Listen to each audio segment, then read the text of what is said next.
नमस्कार दोस्तों, स्वागत है आप सभी का आपके अपने YouTube चैनल गिनतारा 2022 में। आज के इस वीडियो में हम परमाणु संरचना पर आधारित शेष क्वेश्चन 25 से लेकर के 30 तक सॉल्व करेंगे।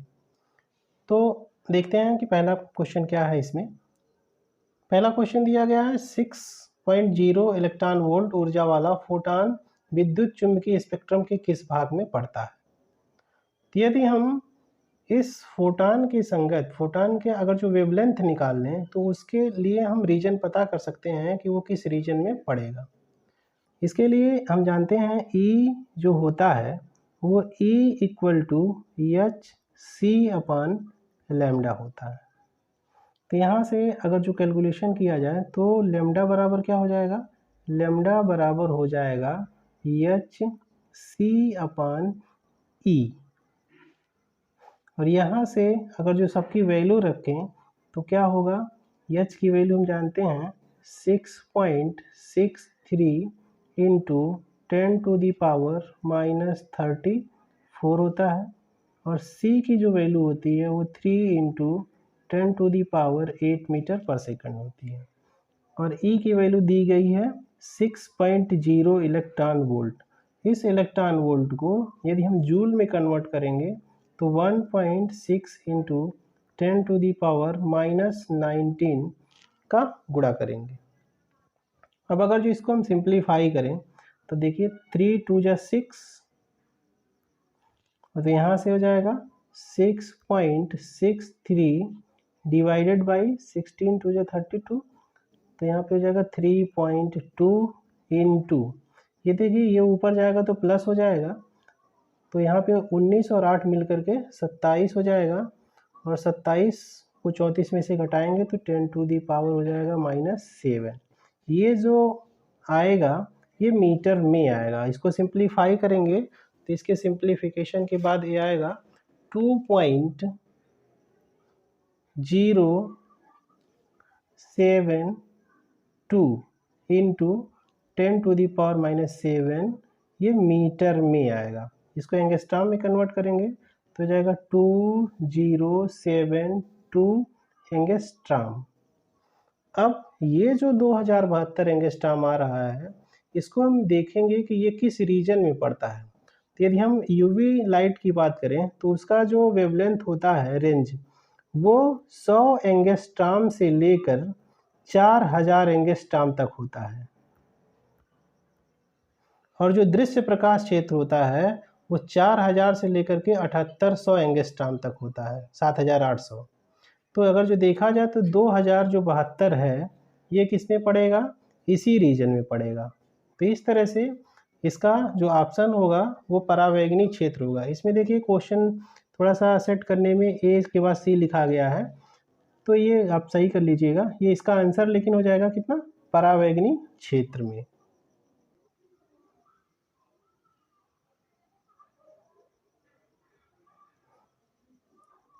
अब नेक्स्ट क्वेश्चन पे आते हैं। हाइड्रोजन परमाणु का आयनन विभव 13.6 वोल्ट है। मूल अवस्था में 12.1 इलेक्ट्रॉन वोल्ट ऊर्जा के फोटॉन द्वारा इसको उत्तेजित किया जाता है। उत्सर्जित स्पेक्ट्रम में रेखाओं की संख्या होगी। तो यहाँ से हम जानते हैं कि जब वो मूल अवस्था में है तो उसकी जो टोटल एनर्जी होती है वो -13.6 इलेक्ट्रॉन वोल्ट होती है।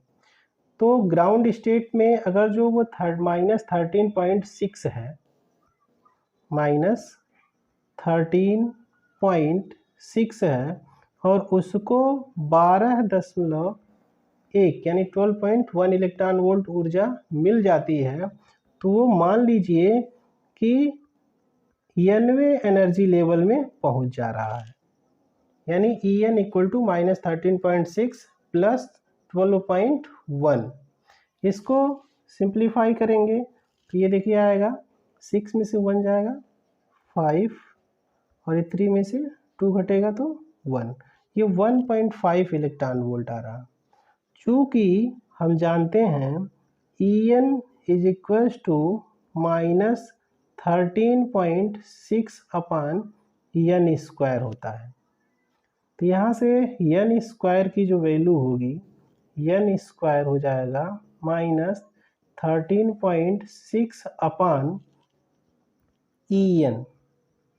तो यहाँ से मान रखेंगे तो -13.6 अपान 1.5, ये माइनस में रहेगा, यहाँ पे मिस हो रहा, माइनस में रहेगा ये। तो ये अगर जो इसको सिंप्लीफाई करेंगे तो ये 9.0 समथिंग आएगा। तो यहाँ से n स्क्वायर की वैल्यू लगभग 9 आ रही है। तो n का जो मान होगा वो हो जाएगा 3, इसका अंडर रूट लेंगे 9 का तो हो जाएगा 3। अब यहाँ से यदि n = 3 है तो उत्सर्जित स्पेक्ट्रम में संक्रमणों की जो संख्या होती है n-1/2 होती है।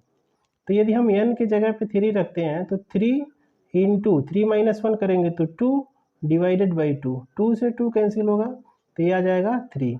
इस तरह से इसका जो आंसर होगा वो C होगा, 3। अगला क्वेश्चन है 27वां। 4 ऊर्जा स्तरों के बीच संक्रमण से उत्सर्जित स्पेक्ट्रमी रेखाओं की संख्या होगी। तो इसके लिए n का मान जो दिया गया है वो 4 दिया है, n = 4। तो संक्रमणों की संख्या क्या होगी, n-1/2। तो कितना हो जाएगा, 4 × 4 - 1 करेंगे तो 3/2, 2 × 2 = 4 और 2 × 3 = 6। तो इस तरह से इसमें 6 संक्रमण होंगे।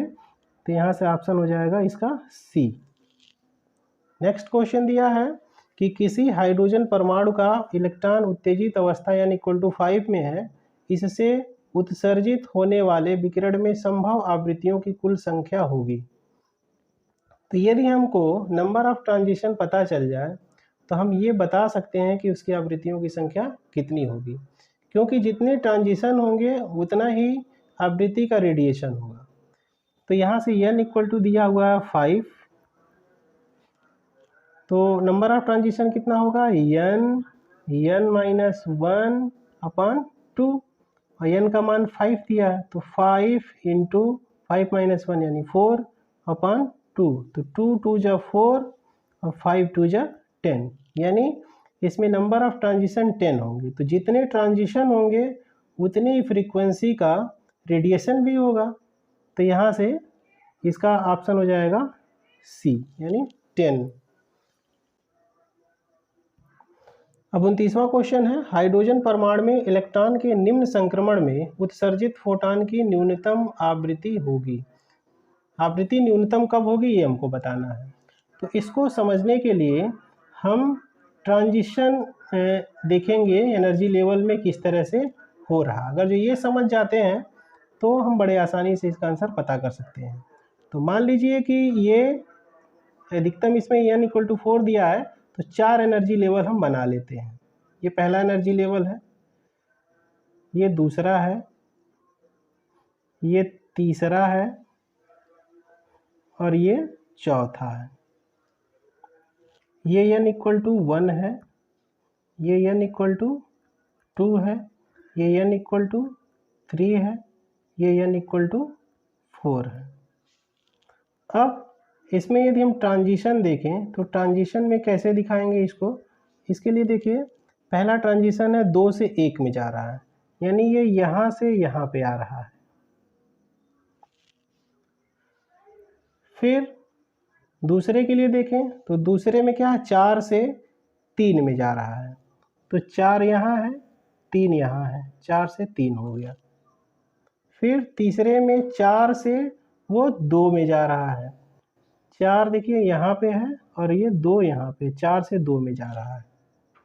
फिर 3 से 1 में आ रहा है, तो 3 यहाँ है, 3 से 1 में यहाँ पे आ रहा है ये।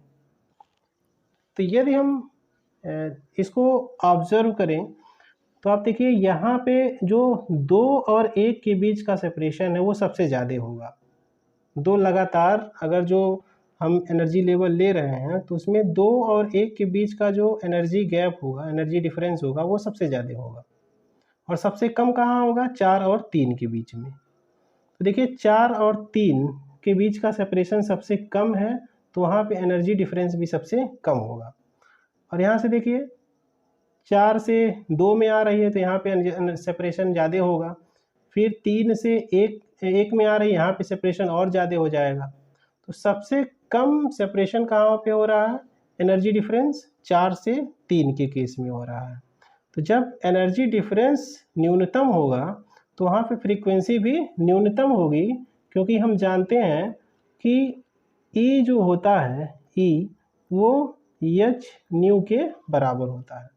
तो जहाँ E मिनिमम होगा वहाँ न्यू भी मिनिमम होगा। तो इस तरह से इसका जो आंसर होगा वो 4 से 3 होगा, यानी ऑप्शन सी हो जाएगा।